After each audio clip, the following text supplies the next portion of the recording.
the first play of the game was a play that we designed. We had an open guy, led him a little bit too far out front. Ball gets tipped up, gets interception. A play that obviously you want to have those plays back. You can't. I mean, it's the reality of it. Took a shot to Dante. Before the half. I thought he had a safety on him. Thought he had a shot. I gave him a chance. Obviously, didn't work out in our favor. So again, those are things that I got to learn from and be better at. Anything that doesn't look right out there, you put that on my feet. Put that on my shoulders. I feel like I got to be a lot better for our guys. I know I have to, and I will be. That was Geno Smith tonight from Allegiant Stadium after the Raiders' very disappointing, frustrating, disappointing 20-9 loss to the Los Angeles Chargers here at Allegiant Stadium.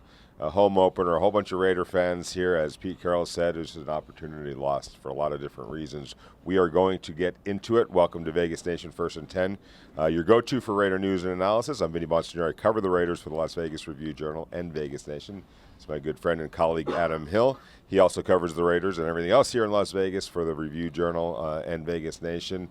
Before we get to everything, just want to remind everybody that Vegas Nation First and 10 is brought to you by the Las Vegas Review-Journal and Station Casinos STN Sports. Well, Adam, we heard there from Geno Smith, 3 interceptions, just a very uncharacteristic bad game for him. He's obviously, had games where he's thrown interceptions, but the completion percentage was way down. This is a guy that has completed 70% of his passes the last 3 years. Started the season against the Patriots completing 70% of his passes. But it just, from the very get-go, literally the first pass of the game, the first play of the game, went for an interception. And I guess that was an omen of things to come. The Raiders just could not do anything offensively. They couldn't score a touchdown. A good Chargers defense, obviously, but the Raiders just had to do better. Yeah, I mean, look, Geno was right. I mean, you put it on his feet. I mean, I think you have to in a lot of ways. Now we can get into a lot of other things that went wrong for the Raiders and what some of the issues were today. But you can't have the kind of performance that he had and win a game, and especially when there's so much being counted on for him. I mean, he was brought in to be the face of the franchise, be the leader, all those things. And we saw that in week 1. Did not see that in week 2. Right. And we've talked about this before, good Geno, bad Geno. Like, that's kind of always been the book on him. He's cleaned up a lot of the bad Geno the last couple of years. This was bad Geno. There's no question about it. The numbers are gross. They're really bad. I doesn't want to look at it. The one that stands out, I think, to a lot of people, it's been talked about a little bit since the game ended about, 2 hours ago, is 0 for 12 on throws over 10 yards, 3 interceptions. First quarterback since at least 2016 to attempt at least 10 passes downfield and not complete a single one. It was bad, and he was forcing the ball. And look, it's interesting because the offensive line was terrible. It was awful today. But on the interceptions, it wasn't really – that's not really when he was getting pressured. He actually was okay in the situations where there was pressure. He had time. And he forced throws. Yeah, it was just and part of me is like, okay, is he gonna play that bad again? I know that there's good Geno and sometimes bad Geno, but like you said, he's kind of cleaned some of that up, and he's distanced the room or the space between good and bad games. He's been more had far good. fewer bad games, but I guess maybe the frustrating part for maybe the coaching staff, maybe for Geno himself, I'm sure for fans, is last week was really, really good Geno, and this week was really, really bad Geno. And, you don't want to see those kind of discrepancies. You want more consistency, and obviously you want more games closer to what last week was than this week. Right. And it was just bad. I guess I would be surprised if he does deviate to that level bad. Yeah. Again, and some credit goes to the Chargers, defense as well, for sure. But I'm going to also start with the offensive line. They just have been not good. Awful. Quite frankly, for both games. Tonight in particular, tip your cap to the Chargers, but you can't be that bad. And look, last week the Raiders survived without being able to run the ball, with getting sacked 4 times and pressured, quite a few other times because Geno was exceptional, Geno. But you can't survive week to week to week in the NFL by being so one-sided. It's time for them to get the run game going. I thought there were moments where the run game was decent today, but there was no consistency. There was no rhythm. There was one particular play where Ashton Genty clearly went the wrong way. It wasn't a negative play, but it might as well have been a negative play. It was only negative because it didn't lose negative yards, but it was a negative. It was a wasted play. Geno just got back to the line of scrimmage, just like whatever you can salvage out of that, and it got back to the line. But it is a negative play, and there was another one where I think Ashton ran into Michael Mayer, who was pulling. I have to watch the tape again to see exactly. I think that's who he collided with, but. That can't happen. That's timing. Right. That's rhythm, and that's just being out of sorts, out of rhythm. Look, we could do an entire 3-hour podcast on what was bad today. It was bad. It was bad all around. But I'll go with this, and this is this is going to be interesting. Last week, I know a lot of people were upset at this podcast that I said, look, they won. There was a lot of warts on this win. There was a lot of warts on the win last week. I will say that as bad as this was today, I think that there's some positives you take from it. I mean, if Geno is just average, they're right in the game. Yeah. I thought the defense played really well again, especially in the second half. Against a good offense. Part of that is the Chargers were ahead. I think they had no threat that the Raiders were going to come back, and they just kind of, took the foot off the gas pedal a little bit. But the Raiders played pretty well defensively in the second half. They kept them right in the game, and they had chances to potentially come back and be right in the game, even win. I mean, which kind of goes back to what I was saying. I guess my point, and not to cut you off, I apologize for that. Was it would be hard to look if he continues to play that bad. It's lights out this season. I don't think that he's going to. It's hard for me to believe that he's going to play that bad again. And I don't think he's going to play that bad. Right. Again. To your point, if all he did today was play average, they would have been right in that game. So. The positives, the defense has played pretty well, really, for 2 straight weeks, tonight in particular. So if you get just better Geno, doesn't even have to be exceptional Geno. They would love that. But then with that defense, which is kind of a surprise to me, to be perfectly honest, then they could be okay. They just need the offense to play better than tonight. And even tonight, as bad as they played, and again, there's so much bad that you can go over in different areas, but. If, the third Geno Smith interception, they're in field goal range, short field goal range. It's a chip shot field goal. Yeah. They're within 8 points. If they make that, if third down, if he throws an incomplete pass, they kick a field goal, they're down 8 in the fourth quarter with a chance to potentially tie the game by getting the ball back. He forces another. They got the ball back. He forces another throw and throws an interception. They don't get to kick that field goal. Again, they're right there. So I do think, I don't want to. Go overboard and say there's positives to take out of the game, but I think there is some things where you look at it and say, all right, look, if we just get a baseline out of Geno Smith, if it's just a consistency instead of very good and then very bad, right?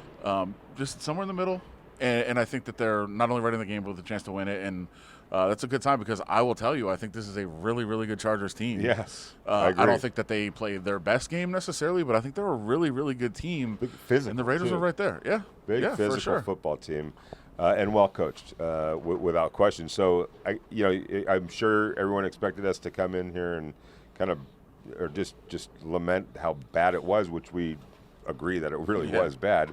But when you really kind of peel it back and start thinking about, well, it was still a somewhat of a close game, even though it felt like the Chargers were absolutely in control. They couldn't block anyone. Their quarterback had a historically bad game, as we just mentioned.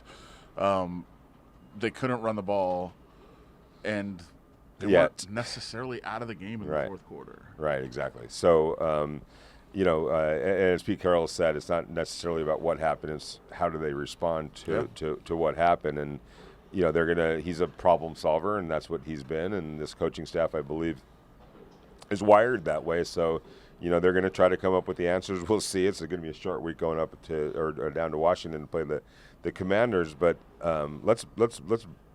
we talked about Geno, but let's talk about that offensive line. All right, you're down Jackson Powers-Johnson. It's not like he lit the world on fire last week, so he was coming off a bad game himself.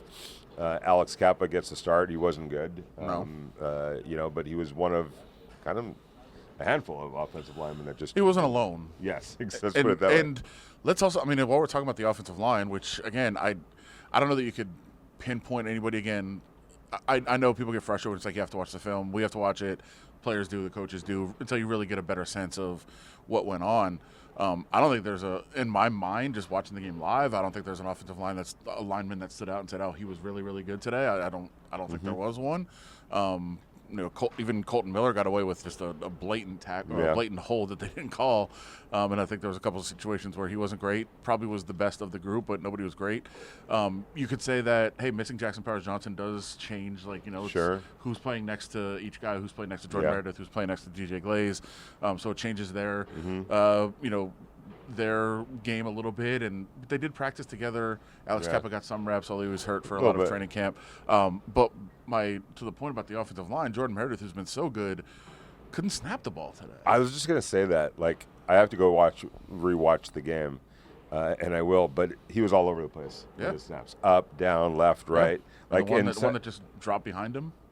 That one was just terrible. But I mean, now, not to defend Geno, and he's not going to ask for anybody's defense. He knows that this was, that he played a huge part in this loss.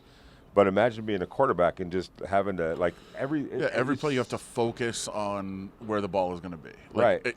I know that, I can't start reading the defense because I know it's going to be very difficult to even catch the ball in a shotgun snap. And it wasn't every snap. Let's not pretend it was. But there were several that were just kind of all over the place. And so, that becomes difficult to start the entire timing of the offense for sure. Exactly. And that is something we haven't really seen. We didn't really see it in training camp. We didn't really see it in the preseason. Here and there, obviously all centers have those issues. But consistently tonight we saw snaps that weren't there. Yeah, it wasn't good. All right, we're going to take a quick break. When we come back, we're going to dive into a little bit more of the numbers and take a little bit of a peek ahead. It is a short week. It's literally Tuesday right now. So the Raiders have to get back out on the horse as quickly as possible. It's going to be a tough trip. We don't know what Jaden Daniels' situation is. But when we get back, we will dive into all that. Welcome back to Vegas Nation, First and 10, brought to you by the Las Vegas Review-Journal and Station Casinos STN Sports. All right, so we talked a little bit about Ashton Jeanty. 11 carries, 43 yards, under 4 yards per carry. He hasn't gotten over 4 yards per carry in 2 NFL games. I'm not necessarily worried. I think he'll get settled. 3.9 today, I think. 3.9. Well, I'm just making that up. That's the joke. I'm not making it up. It's actually what it was. It actually was what it was. So just a nick under 4 yards per carry. It's not going to get it done, and you definitely need more. There were some mistakes. There was the going the wrong way on a run play that botched a play. There was running into, we think it was Michael Mayer. I thought he also missed a block or struggled on some pass blocking. There was a miscommunication on a blitz pickup for sure. Yeah.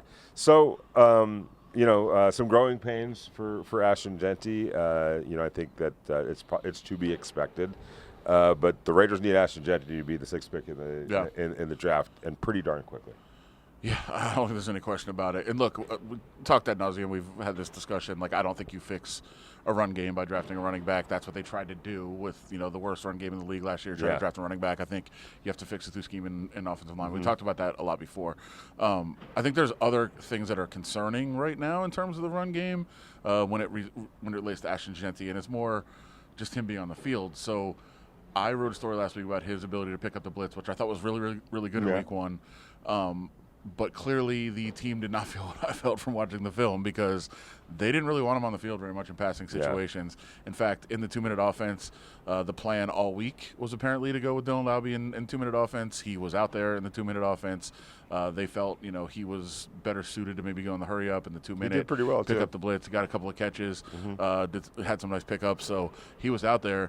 But again, Ashton Jeanty was picked in the top 10. You don't want him on the sidelines in those situations. You have to figure out how to use him in those passing situations, and then you can run the ball with him too. I mean, I think that helps to get it going, because if you're taking him out in passing situations, that it's a passing situation. Right, I know. And when he goes back on the field, now they're going to run the ball. Right. So it's a concern, and I think that they need to get that figured out. We just heard Pete Carroll talking about the fact that, hey, everybody wants him to get more carries. That's what they want, but it is a learning process. There's a growth process. He's got to learn about the blitz pickup. We mentioned there was a miscommunication in one of the blitz pickups. I'm not necessarily sure until we see and maybe talk to some guys whose fault that was. but there was a stunt that came, and he went with a guy, and then another guy went around. It was Khalil Mack, got a sack on that play, and then he was out of the game right after that. Clearly, Terrible when he went injury. the wrong way on one of the running plays, he was out of the game right after that too. So they were taking him off the field, and look, you don't draft a guy in the top 10 to take him off the field. Yeah. Like, you want him on the field. I know not 100% of the time, but he needs to earn their trust where he can be on the field in those situations. I think that needs to happen quick. Yeah, and that's a lot of that is up to him, though. We know the talent he has, we know the ability he has, but he's got to be out there. And as so that has to. And that's, I'm not saying this is not a critique of the coaching staff. No. Hey, he's got to earn their trust. Right, because as he said, I can't on the miscommunication or the misturn on the stuffed out play with Geno. I think he said that can't happen. It can't happen, and it can't. It can't. It honestly can't. All right, I want to wrap this up. Something interesting happened tonight on the telecast over on ESPN, where they alluded to the fact that Chip Kelly, the Raiders' offensive coordinator, has been getting consistent visits, some sort of, whether it's Zoom or actual in the same room, from Tom Brady, the Raiders' minority owner.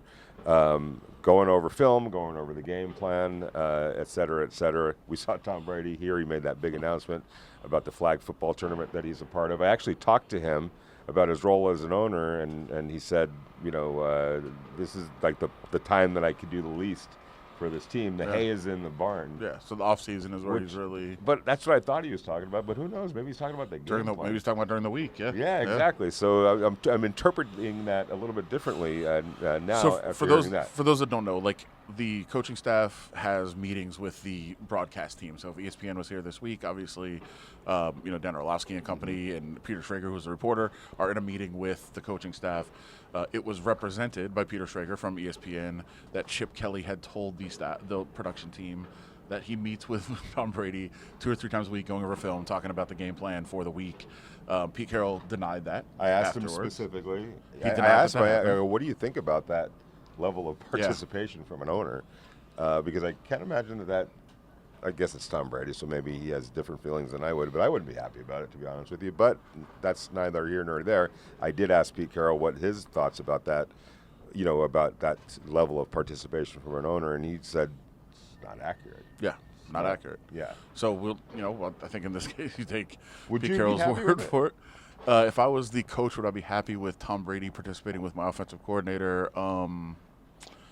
Yeah, I mean, I wouldn't hate it because he is an owner. But what if he was actually quarterbacks of all time, shaping game plans? And I'll tell you this. It sounds comfortable to me. I'll tell you this. I think I'd be okay with it. I would not be okay with it if I was another team.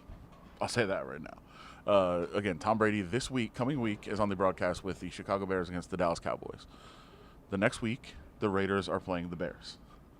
Like, what is Tom Brady going to pick up this week that he could then share with Chip Kelly in these film sessions? Again, they've denied that it happened, so we have to take their word for it that doesn't happen.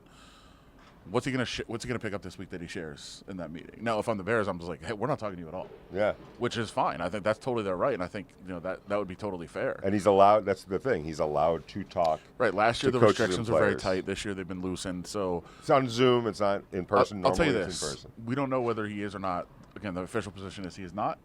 So I think we have to take the Raiders' word for that. By the way, you know who the coach is for the Chicago Bears? Ben Johnson, the guy that was interviewed with Tom Brady for the head coaching. But what I was going to say is, if I'm the Bears, if I'm at any other team, I'm just not talking to Tom Brady. And that's totally within their right, and it's totally fair, and I don't think anybody should be upset if some teams just come out and say, we're not talking to him. Yeah. Because they probably shouldn't. Right. Yeah.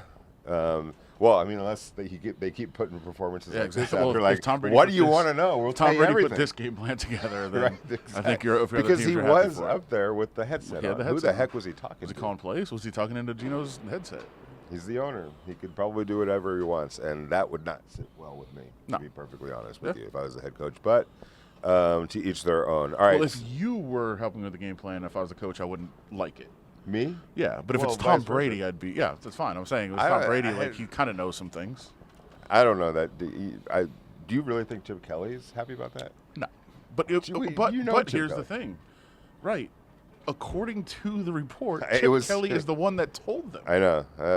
So if it's true, again, I think we're operating under the assumption it's not true, 'cause that's what Pete Carroll Is said. this going to but- be another? You changed Ashton Genty's stance, and he's going to completely deny Yeah, it. to say somebody else. It was the position coach told them. We're going to find out on Thursday. Yeah. Thursday when we talk to Chip Kelly. And trust me, he's going to be asked that question. So it'll be interesting to see what his answer is. My assumption is his answer is no comment, or some sort of long answer that is a no comment. Right, with a thick, We'll see. with a thick New England accent. Yeah.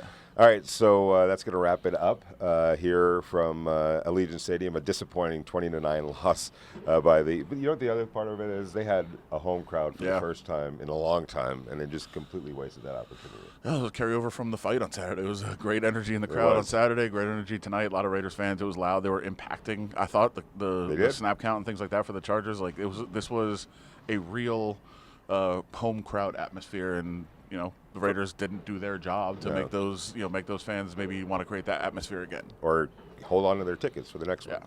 So we'll see. All right, so we'll be back on Wednesday. The Raiders are back to work on Wednesday. We'll have a podcast after Wednesday's practice, and then Friday, and then Sunday from Washington, D.C. So from Landover, Maryland. Yes, exactly. Mr. Technicality over here. Somewhere on the East Coast is where we'll be. And just as a reminder, you guys asked for it, and we have delivered great, inexpensive coverage.